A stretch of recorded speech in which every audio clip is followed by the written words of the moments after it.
A broken Birds team, says the Inside the Birds podcast with Jeff Mosher and our next guest, Adam Caplan, here on the Boardwalk Honda Hotline. So, Adam, for you, what is more in focus? The loss to the Cowboys, what's going on inside that locker room, or moving on to Buffalo, a 5-1 Bills team? What do you think? Well, Mike, good to be with you. Yeah, it's going to be hard for them to move on and when you just get what they have to work with. This is an amazing number someone gave me, and I want to relay this. Probably people don't even know this, but it's really this what I'm going to give you encapsulates where the Eagles are here.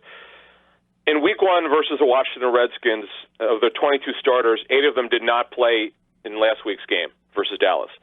And a total of 14 players who dressed in Week 1 did not play against Dallas. I mean, it is really difficult to win the National Football League when you can't keep players on the field for obviously health reasons, other than Zach Brown. And Jeff and I have a great note on Zach Brown today, which I find it hard to believe, but I got it. My note on Zach Brown's from actually a personnel source who graded the Eagles tape from another team. And just listen, when you hear the show today, Jeff and I really put a lot of stuff out there. It's probably our best show of the season in terms of where the Eagles are. And I think that they have to move on. But I think there's going to be some residue here a little bit. But the best part for this Eagles team this week, they face a team that's offensively challenging the Buffalo Bills. Yeah, this is a Bills team that struggles to score. We do know that. But they are very good defensively. This is a team that really is now, they haven't played a schedule where you're like, wow, they beat that team and that team. The only thing we can really say is they hung in there against the Patriots, which we're not even sure who the Patriots are yet. So, when you look at this Bills team and where the Eagles get them, is this a good spot, do you think, this week to play this Buffalo team? It's the third straight game on the road. You got Buffalo at 5-1. Is this a good spot? Yeah, and they did not play well coming back out of their bye, getting there for a little bit. Yeah, I think it's actually a great spot, Mike. I think you make a very good point. And yeah, they scored 31 points. Yeah, but if you watch the game, it was really not like that. And when they played the piss much, they're the only team to give Brady fits this season. They did a phenomenal job against Brady and the Patriots, and that game was in Buffalo.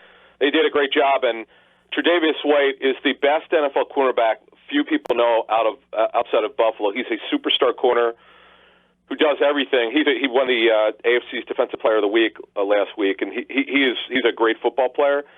This figures to be on paper to be a low-scoring game. Adam, we talk a lot in the podcast about how the main mission for Jim Schwartz in the offseason was to tell the front office, get me another pass-rushing defensive tackle, get me somebody to play next to Fletcher Cox. They went out, they got Malik Jackson, they re-signed Tim Jernigan, they entered the season with what we thought was great depth at D-tackle, and Doug Peterson today confirms that one of the 2 rookies that they just signed off somebody else's practice squad is going to have to start against this Bills team that you just talked about that likes to run the ball and take the pressure off the quarterback. It's kind of a bad recipe going on there.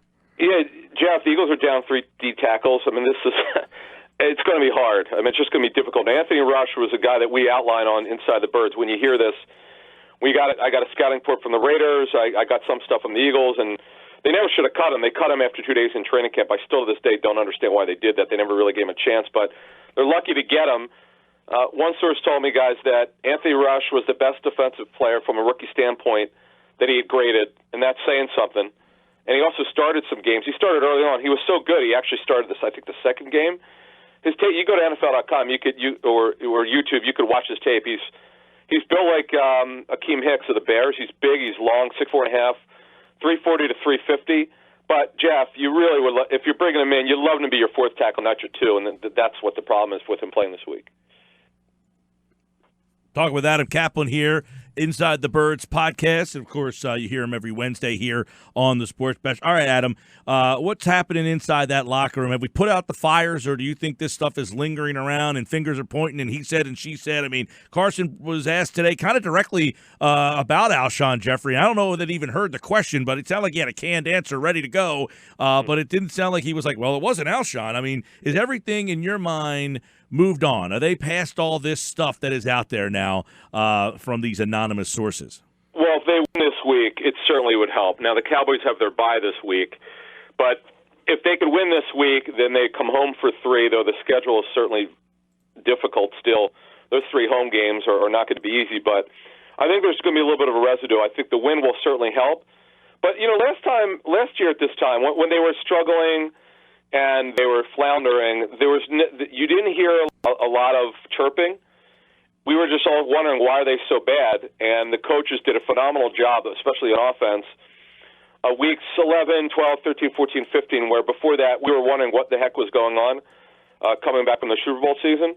They changed some things on offense. They became a little bit of a run team. And by the way, last week, Mike, this is the first time all season, within the first 20 plays, they were more run than pass. So this is something we have not seen before from the Eagles. Yeah. By the way, real quick, we saw them take the ball last week. Do you think that's something? Yeah, and but the run it, Mike, though, that to me was very, very surprising. Yeah. Yeah, when you talk about the Eagles running actually more than throwing, what's going on with the passing game, Adam? Because you look at the numbers since week 1 against Washington, and that was all Djax, that game. But, Agholor, 23 for 243, Alshon Jeffery, 21 for 204, and that is literally it. Then you have Mac Hollins, 10 for 125, and J-Jaw has Guys, two catches. I actually calculated this last night. This year, the Eagles receivers, not named Jackson, have 63 total catches for 646 yards and 6 touchdowns. Sanu and Saunders, who both got traded, together have combined for 63 catches for 680 yards. That's better than the other 4 guys that are left over. So this is a valid question. It's absolutely nuts. nuts. I think Ryan and Mike, I think the problem here is where the Eagles they simply did not protect themselves due to Jackson's significant injury history. I mean, if you look at it, this guy misses a lot of time. He misses parts of games. Yes, he's still the NFL's most elite deep threat at 32 years old. There's no one like him. Really no one like him since Randy Moss. There have been a lot of really good deep threats, but nothing like this guy. The problem is he just can't stay on the field. And we outlined this injury exclusively for our listeners in week 2, actually 2 days after. I think we were the first to put out he was not going to have surgery, and he would come back and play with it. But he's back a little bit longer than people thought. But even when he comes back, you just don't know how much he can play, and I still believe the Eagles are going to try to get a deep threat before Tuesday's deadline. Don't be shocked if they acquire someone. They've got to do something. If they want to compete for the division lead, which is all they really could get this season, they've got to be serious about getting someone else who can run. This can't happen anymore. Yeah, and you and I talk on the podcast about a couple of names that are still out there from both a wide receiver, a cornerback, and a D tackle. Yeah. But with respect to this matchup this weekend, which they're going to have to do basically by themselves and no help, Adam, I still think that if this season's going to get turned around, Nelson Agholor has to be an impact player. Unless, of course, or they need to replace him. Yeah, because he's their only real route runner on the team, and I really think when we talk about it, it's hurting the offense that he's – forget the diving for the deep, but just the ability to even catch something across the middle and make something happen. Yeah, Jeff, look, the ball tracking, my mom knows how bad it's been this season, and we don't need to rehash that. It's something I haven't seen in a long time yet, people have pointed out to me the tape shows last year he was much better at tracking the football. Under, by the way, different receivers coach. This is something Jeff and I talked to one of last week's shows. Something's going on here where whatever they're doing is not getting through the players. And by the way, Mac, I didn't mention this on the podcast, Jeff, but I'll mention it on your show here. Mm-hmm. I asked someone who graded the tape, what did Mac Hollins look like? He says he's getting open sometimes. He's just not getting the football. Can't answer that why. He looks fine. He's healthy. But this has been like 5 games now since the Atlanta game. He did a great job coming off the bench with 5 catches. He's basically a non-factor with a backup receiver core that's next to nothing. Mike, as you pointed out, they're basically getting just over 10 yards to catch. All the backups, that's not good enough. The coaches, I think the other thing, Doug's got to do a better job here, and we definitely need to talk about this right now. He's got to manage his coaches better. This is not good enough. And by the way, both sides of the football, his responsibility is not just offense. He coaches the football team, not just the offense. Adam Caplan at Caplan NFL. You can listen to the full Inside the Birds podcast on our website, 97.3ESPN.com.